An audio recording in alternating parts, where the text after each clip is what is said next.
पढ़ाने के लिए नहीं है। तो उस बच्चा जो है वो लायक था, उसने कहा कि आप, वो अपने उस्तादों के पास गया और उस्तादों को समझा कर आया कि आप इस पढ़ाई की अहमियत जानते हैं, मेरे वालिद नहीं जानते। उनको क्या नजर आ रहा है? पैसा, कि ये मेरे से पैसा मांगेगा, पैसा मेरे पास पहले से नहीं है, घर का गुजारा मुश्किल से चल रहा है और बेटा एक ही है तो मैं क्या करूं।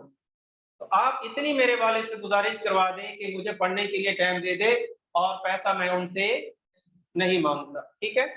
वो टीचर है, उन्होंने अपने उसके वालिद को समझाया, तो वालिद ने इस शर्त पर इजाजत दी कि आपने पैसे नहीं मांगने, ठीक है।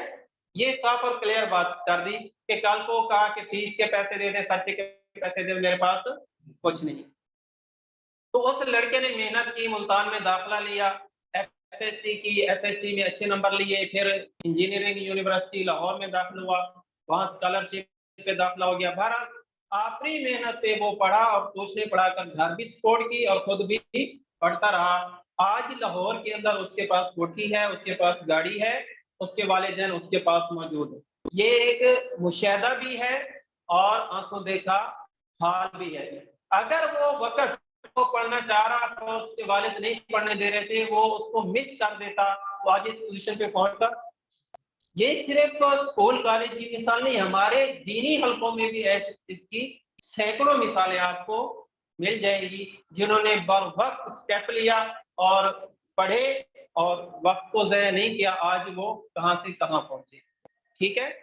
तो ये भी एक जबरदस्त उन्वान है और ये दोनों सदाबहार उन्वान है। टॉपिक के ऊपर हमारी बात होगी कि कौन से टॉपिक कितने दिन जिंदा रहते हैं, कितने दिन बाद उनकी मौत आ जाती है।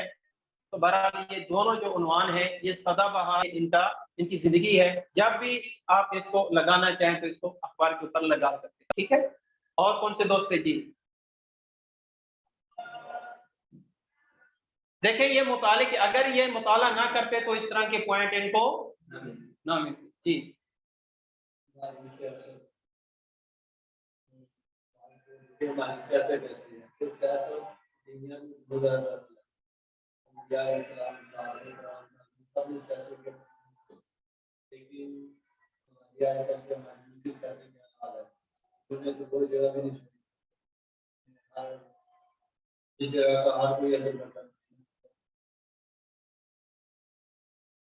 हाँ, ये आजकल सियासी माहौल गर्म है तो इसके ऊपर भी हम लिख सकते हैं।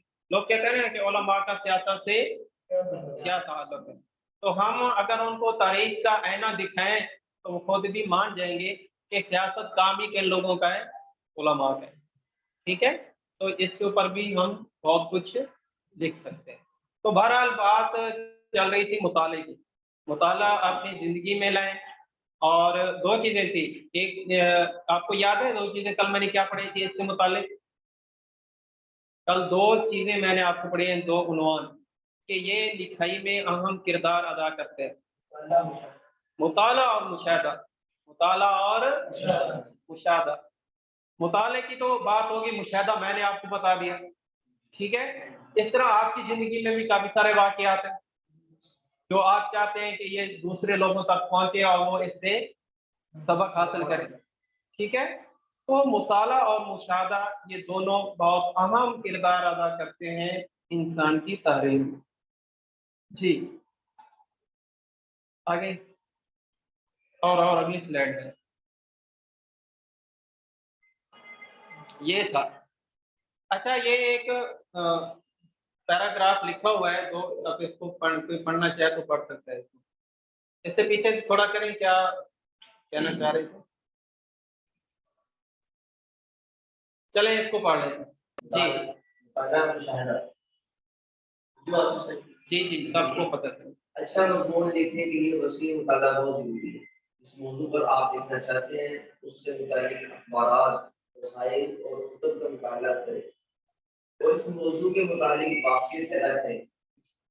ये बलोर बंद चलें, ठीक है। हर तहरीर गौर से पढ़ें और इस तहरीर के नफ्स मजमून को अपने अल्फाज में डालने की लिखने के लिए मुताले के साथ साथ मुशाहदा तजर्बा भी बहुत अहमियत का शामिल है।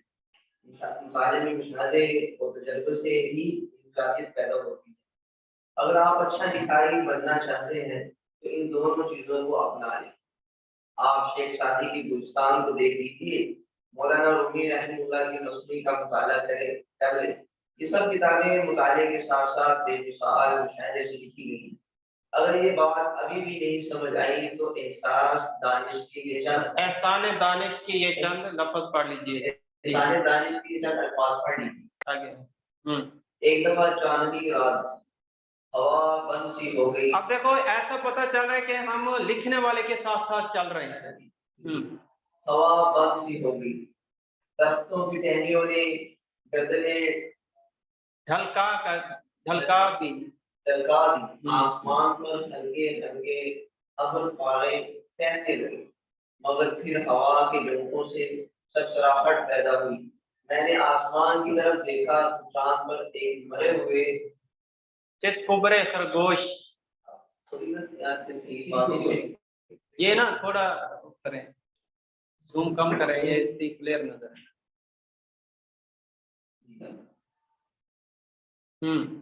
چتکبرے خرگوش کی شکل کا ابر پارا رینگ رہا تھا۔ میں پہاڑی کے اوپر چلا گیا اور بلندی سے ماحول پر نظر ڈالی۔ اس وقت میرے جسم میں حریریاں تیر رہی تھی، آس پاس کے بنگلے خانقاہوں کی طرح خاموش تھے اور ملازمین کے کوارٹر مقابل کی طرح نظر آ رہے تھے۔ ان دنوں میری شاعری میں میرا مشاہدہ اور مشاہدہ مینا کاری کر رہا تھا، اور ان ٹوٹتی راتوں کا قیام میرے شعور و فکر کے ذخیرے میں اپنا کام دکھا رہا۔ انگریزی کی مشہور کہاوت ہے، لکھنا ایک مسلسل تخلیق کا عمل ہے۔ لکھنے کا سب سے اہم اصول یہی ہے کہ لکھنے کا وقت وہ ہے جب آپ کے ہاتھ میں قلم آئے۔ آپ ایک لمحے کو سوچیں کہ اگر مولانا ابوالکلام آزاد اس انتظار میں بیٹھے رہتے کہ انہیں احمد نظر کی جیل سے رہائی ملے گی، ایک وسیع و عریض لائبریری میسر آئے گی، آرام دہ بستر نصیب ہوگا اور صاف ستھرا کمرہ دستیاب ہوگا، تو پھر بھی وہ قلم اٹھائیں گی۔ شاید اس صورت میں ہم مبارک خاطر جیسی بے مثال کتاب سے محروم۔ جی سمجھے؟ جی۔ تو یہ جو مشاہدہ ہوتا ہے اس کا قلم بتا رہا ہوتا ہے کہ جیسے جیسے لکھنے والا چل رہا ہے ویسے ویسے میں بھی ساتھ جا رہا ہوں، ٹھیک ہے؟ وہ اسے کہتے ہیں منظر کشی، اسے کیا کہتے ہیں؟ منظر کشی کرنا، ٹھیک ہے؟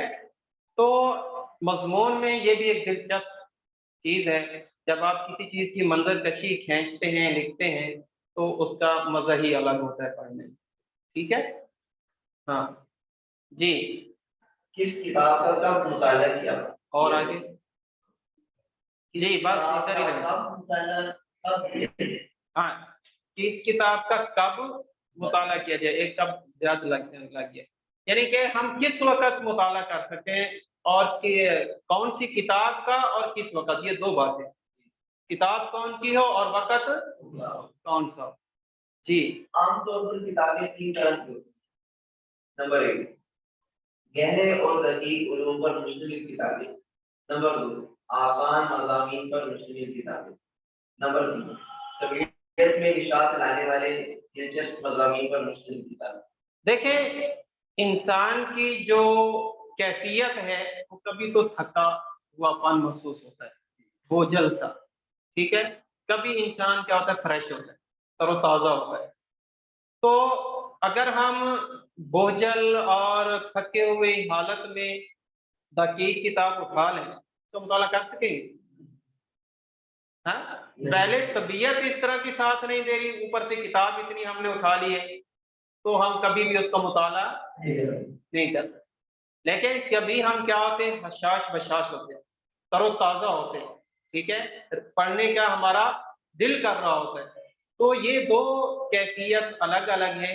تو اب آگے ایک پوائنٹ کریں کہ کس وقت کون سی کتاب کا مطالعہ کیا جائے، تو نمبرنگ کے ساتھ ہے۔ نمبر 1 کا مطلب ہے کہ وہ کتابیں اس ٹائم پڑھ سکتے ہیں، ٹھیک ہے جی؟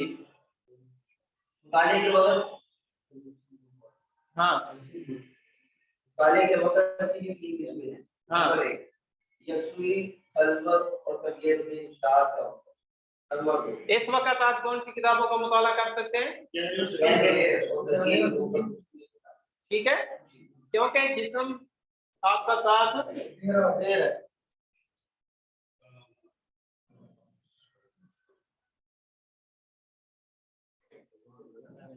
है।